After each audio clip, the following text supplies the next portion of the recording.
Después de una gran temporada, por fin llegó el día. El tazón número 4 de la Liga de Fútbol Americano Profesional en el emparrillado de la ciudad de los deportes Raptors y Condors. ¿Cómo se vivió el ambiente y quién se llevó el trofeo? Acompáñenme, vamos a verlo.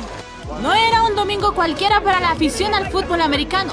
Era un domingo especial, pues llegaba al estadio de la ciudad de los deportes la gran final del fútbol americano profesional con el tazón número 4, donde Raptors y Condors, los dos mejores, buscarían levantar el trofeo de campeón.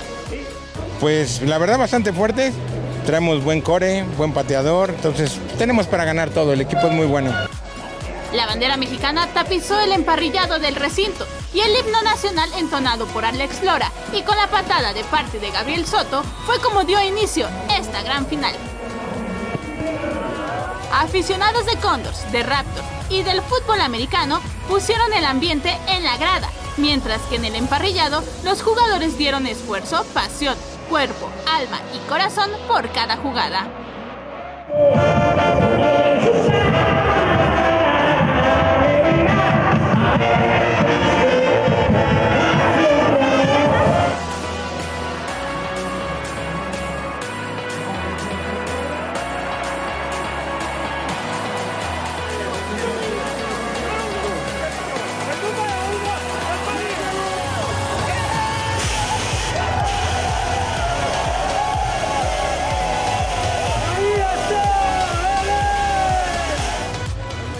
Imágenes Andrés Brito, reportó Vianey Zárate.